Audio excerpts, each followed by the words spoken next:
Jóvenes, muy buenos días, muy buenos días. Vamos a empezar esta transmisión. Les habla el doctor Henry Caituro Soto, ginecobstetra, coordinador del área de ginecología obstetricia en Villamedi. Vamos a hacer este repaso de fase 4 de residentados médicos. Esto constituye dos sesiones, esta es la primera, y vamos a hacer un repaso. Antes que nada, hacerles claro que esto no es un repaso, no vamos a tocar todos los capítulos en extenso, vamos a irnos a los puntos dirigidos, puntos direccionados a la pulpa de preguntas que se han hecho en los últimos años. ¿Sí? A la pulpa, digamos, la esencia de donde se han sacado las preguntas, puesto que ahí tiene mayor productividad al momento de ustedes repasar, de banquear. ¿Sí? Entonces, eso hay que tenerlo, lo vamos a tener presente. No pretendemos hacer una revisión in extenso, eso constituye ya unas otras etapas, la fase 1, la fase 2 banqueamos, netamente banqueamos, fase 3 hacemos tablas y ya es una etapa ya básicamente puntual.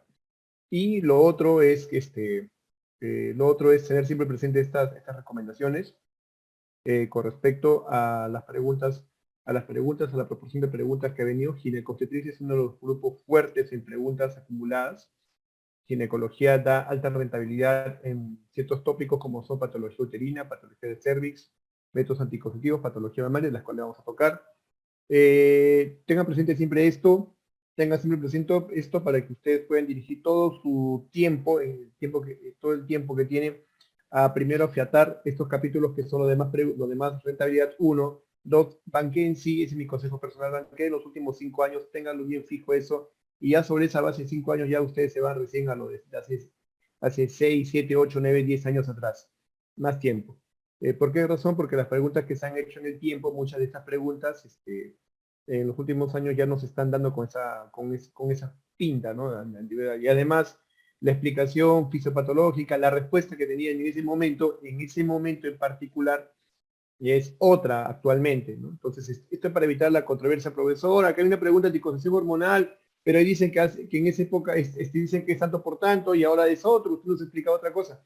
Bueno, pues lo cierto es que la evidencia cambia, el conocimiento cambia y se distribuye. Y otra cosa, tercer punto a tener en cuenta, es que el comité que está haciendo las preguntas que están haciendo para el residentado médico, es un comité que le están poniendo ya topes, ¿no? Revisa la última edición y la edición anterior para hacer tus preguntas, lo principal del libro de ginecología obstetricia, sea Novak, sea Williams, sea obstetricia de Williams, ¿sí? Y toma en cuenta las normas técnicas sanitarias, las últimas normas técnicas sanitarias o las que están vigentes. No hagas una pregunta bajo tu criterio, ¿no? No es así. Le digo eso por experiencia propia porque en el comité de elaboración de preguntas yo estuve la oportunidad de participar y se nos explicó eso. Bueno, que tengamos en cuenta. Bien, y lo otro sí, les pido mil disculpas, no sé los inconvenientes que ha habido pues en la conexión. Le pido las disculpas de caso, por favor, es algo involuntario. Y bueno, lo que tenemos que hacer es avanzar en el transcurso de esta sesión. Bien, vamos al primer tópico, ciclo reproductivo. El ciclo reproductivo tenemos que tener presente lo siguiente, concatena concatena dos ejes, un eje encabezado por el sistema nervioso central, donde está básicamente hipotálamo, hipófisis, y el otro eje supeditado es el eje ovárico, endometrial. Entonces, esto es lo que tiene en correlación este ciclo reproductivo. Entonces, concatena la función del sistema nervioso central a través del hipotálamo, de la hipófisis, es una regulación central, a través de las gónadas, ovarios, y otro órgano anexo es el endometrio. Bien, punto. Segundo, el inicio del ciclo reproductivo corresponde a la GnRH, hormona liberadora de gonadotropina, la GnRH. Esta hormona, la GnRH, es la hormona que empieza toda esta cascada de procesos físico-químicos y va a llegar a través de la circulación de la turca a la adenohipófisis, Ahí está, mira, la GNRH llegó a la hipófisis y en diversos grupos celulares va a comenzar a producir la liberación de gonadotrofinas, LH y FSH. LH y FSH. Entonces, esto es así, GNRH estimula la liberación de las gonadotrofinas FSH y LH. Hipotálamo, hipófisis.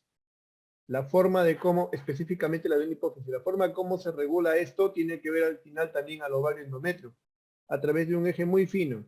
¿Por qué? Porque el FSH y el LH van a estimular a su vez a los ovarios, a las gónadas, para que estos produzcan estrógenos y progesterona. Estrógenos y progesterona. Y la regulación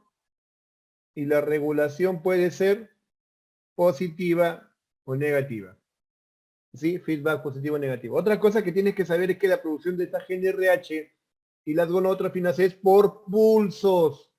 Pulsos, no te olvides. Liberación es por pulsos.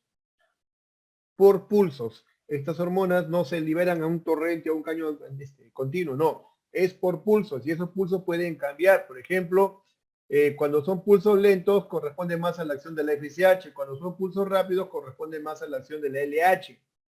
¿Sí? De esa manera tan exquisita es cómo se trabaja, cómo se puede estimular. No es a un torrente abierto. Esto hace que sea difícil pues la manipulación o la forma de imitar este ciclo hormonal. Muy bien, entonces esto hay que tener en cuenta, y vamos por partes. Entonces ya nos queda claro, un eje que empieza a través del sistema nervioso central, hipotálamo, hipófisis,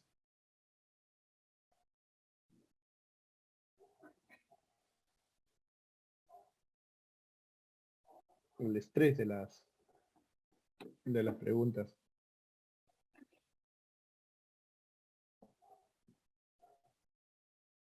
El eje hipotálamo hipófisis, ovarios como gónadas, que va a producir estrógenos y progesterona. Por otro lado, el endometrio, que va a ser capaz de descamarse, producir la menstruación.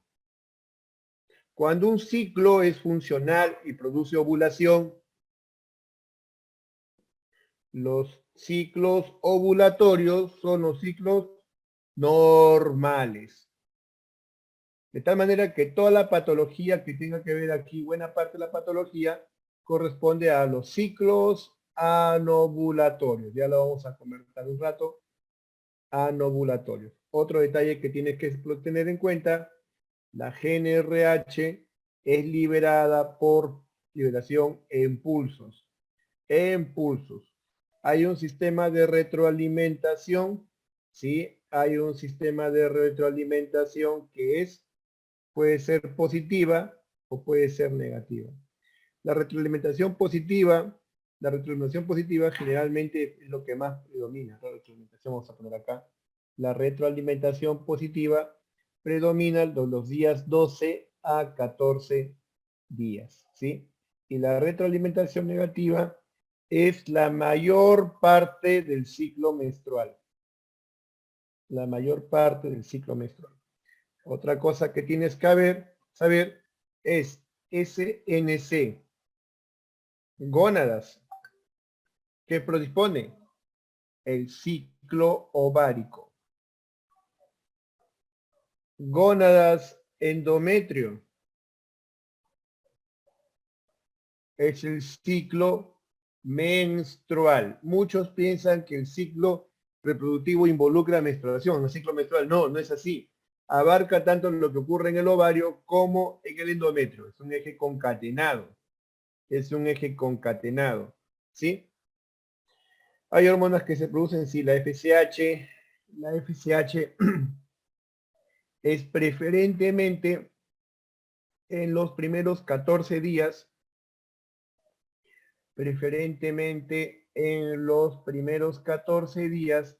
y la LH es preferentemente en los siguientes en los siguientes 14 días, los posteriores, los siguientes o últimos 14 días, no vamos a poner acá, si no se va a entender primeros, últimos 14 días. Muy bien, eso hay que tener en cuenta. Bien, eso es para tener presente esto. Ahora, otro detalle que debemos tener en cuenta es la función de los estrógenos y progesterona. Vamos a entender eso, que la FSH estimula la foliculogénesis. La foliculogénesis. No te olvides, FSH, la foliculogénesis, que viene a ser el desarrollo del ovocito en el tiempo. Y la LH tiene que ver con la producción del cuerpo lúteo, perdón, con la producción de progesterona del cuerpo lúteo. Si hay ovulación, no te olvides, esto también es un dogma. Si hay ovulación, entonces hay cuerpo lúteo, ¿se entiende? Y si hay cuerpo lúteo, hay producción de progesterona. Entenderás entonces que cuando te dicen que es un ciclo anovulatorio, no hay cuerpo lúteo, no hay progesterona. Y ojo, los estados anovulatorios son los más responsables de todos casi la mayoría de los trastornos patológicos que hay a través del ciclo reproductivo. Por ejemplo, síndrome de ovario poliquístico, anovulación crónica. Por ejemplo, menstruaciones irregulares profusas, el otro extremo también tiene que ver con algún trastorno anovulatorio. ¿Sí? Entonces, esto es lo que hay que tener en cuenta. Además, la FSH está involucrada, FSH a nivel del ovario, básicamente a nivel del folículo, la FSH actúa a través de la capa externa llamada granulosa, permitiendo la producción de estrógenos. Y la LH actúa a través de la teca, produciendo andrógenos. Los andrógenos son la base para la producción de estrógenos. Esto lo vamos a ver en un ratito. Sí, grábate esto. Grábate esto, trata de tener este esquema para que pueda ser de mucha utilidad. Muy bien, vamos a esta otra parte. En el ciclo reproductivo es pertinente hablar acerca de la gametogénesis, un evento en el cual el ovocito ya se está formando antes del nacimiento intraútero, más o menos entre la cuarta, sexta semana, ya se está produciendo la formación de las ovogonias primarias a través de la migración de las células de las alantoides a las crestas gonadales. Esto es un tema ya muy exquisito de embriología. Llega a las crestas gonadales, en las crestas gonadales el futuro ovario en desarrollo ya se está acumulando la formación de células o folículos primordiales. Estos ovogonios o primordiales stem cells se van a comenzar a multiplicar en forma mitótica. Sí, mitosis. ¿Qué es la mitosis? La duplicación celular con la misma carga genética. Una célula 2N diploide se divide por mitosis en dos células diploide, 46 cromosomas, las dos hijas 46, 46. Eso es mitosis. Tiene profase, metafase, anafase, telofase. No te olvides. ¿Sí? Entonces las ovogonias primarias de las cuartas, sextas semanas están comenzando ovogonias primordiales están comenzando a multiplicar por mitosis, y más o menos ya entre el sexto a octavo mes, estamos ya ahora sí mes, ya esas ovogonias que se han multiplicado ya han formado los ovocitos primarios. Ovocitos primarios. En útero se estima que haya 8 millones. Perdón, digo en útero, digo estando la bebé. Perfecto. 8 millones. A unos autores, Kit Moore le dice 6 a 8 millones, Dagmar dice 4, 6 millones, no vamos a pelear por el autor, son millones de ovocitos primarios. Y a partir de este momento empieza ya la meiosis. Me faltó una flechita más para hacerlo. Ya empieza la meiosis. Meiosis primaria. Meiosis 1. Así como la mitosis es la multiplicación de una célula para que forme dos células hijas con la misma carga genética, la meiosis es la formación de dos células, pero no con la carga genética por igual, sino a la mitad. La meiosis es la forma particular de multiplicación celular de las células sexuales, gametos, tanto en el espermatozoide como en el óvulo, tanto en el varón como en la mujer, así se forma. Entonces se forma esta meiosis.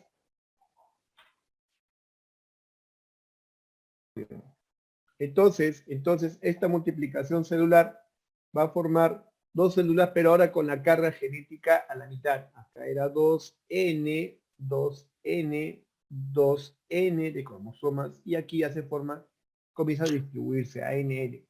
Pero un detalle particular, la meiosis en el ser humano son dos meiosis, meiosis 1 y meiosis 2. ¿Sí? Entonces, cuando la niña nace, más o menos tiene entre 4 millones de ovocitos primarios. Esas ovogonias primordiales, ovogonios, stem cell, se han multiplicado en ovocitos primarios. Cuando nace tiene 4 millones, y cuando empieza la regla, acá, inicio de la regla, vamos a poner acá. Inicio la menstruación. De los 4 millones apenas ha quedado unas 400.000 folículos. Y durante toda la vida, una dama ovulará unas 400 a 500 veces. 400 a 500 veces. Es una cantidad tremenda. Nace con 4 millones y en el tiempo los 3.600.000 los 3.600.000 entran en atresia e involucionan, desaparecen, mueren. Y de esas 400.000, solo 400 a 500 ovogonias van a ser ovuladas, van a ser liberadas. Pero en ese proceso, estaba en meiosis 1, cuando nace meiosis profase 1, específica una fase llamada diploteno. Diploteno. Ahorita si pudiera, Nicolás. Diploteno. Entonces, cuando empieza la menstruación, apenas quedan 400.000 folículos y va a ovular en toda su vida 400 a 500 veces. Un óvulo por mes. En ese momento que empieza la menstruación, en ese momento que empieza la menarca, se llama la menarca, menstruación, primera menstruación, la célula que estaba pues congelada en profase 1 continúa la división que se quedó a medias y va a formar dos células, pero aquí hay un detalle importante, una célula va a ser involutiva, va a formar el primer cuerpo polar y la otra sí es funcionante. Y esta avanza su proceso y se queda en metafase 2, miren, se queda en metafase 2 cuando es liberado, ovulado, en metafase 2. Y el cuerpo polar forma otros cuerpos polares con una siguiente división de meiosis 2 del ovocito funcionante que va a formar los cuerpos polares que no sirven para nada. Disculpen que los términos no sirven para nada. Un ovogonio primario va a formar solo un ovocito funcionante. En cambio, en el espermatozoide es un espermatogonio, un primordial, va a formar 4 espermatozoides, pero en la mujer es 1 a 1. Eso habla mucho de la selección o fineza de multiplicación celular. Tráeme agüita, por favor. El otro es que esa célula, el ovocito cuando se une con el espermatozoide, estaba en metafase 2 y recién la completa, cuando ingresa el espermatozoide, completa la meiosis 2. Entonces, acá hay diferencias que hay que tenerlas en cuenta. Hay diferencias que hay que tenerlas en cuenta. ¿Sí? Cuando nace con, vamos a ver, folículos primarios, allá. 4 millones. Cuando inicia la menarca, apenas hay 400.000 y durante toda la vida menstrual apenas habrá 400 a 500 veces. ¿Qué más? Cuando nace, estaban en profase 1, se entiende, de meiosis 1, en una etapa diploteno. Cuando inicia la regla, cuando inicia, se entiende, la menarca, continúa hasta cuando se produce la fertilización.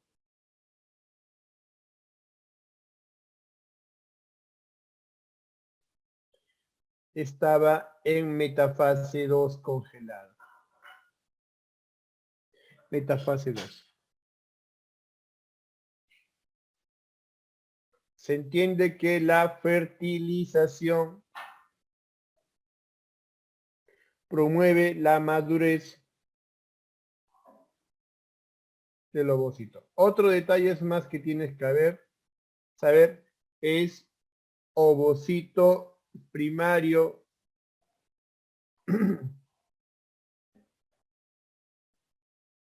por favor, un vaso. Folículo de Graaf, que es el ovocito secundario, que es el que se libera.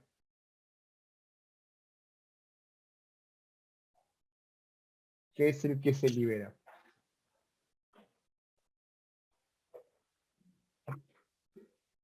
¿Qué es el que se libera? Puntos que tienes que saber acá.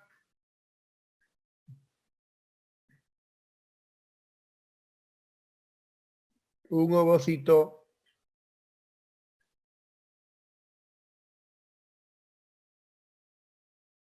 una ovogonia primordial solo va a dar un ovocito. Mientras que un espermatogonio primordial va a dar 4 espermátides. Cuerpos polares son infuncionales, no sirven para nada.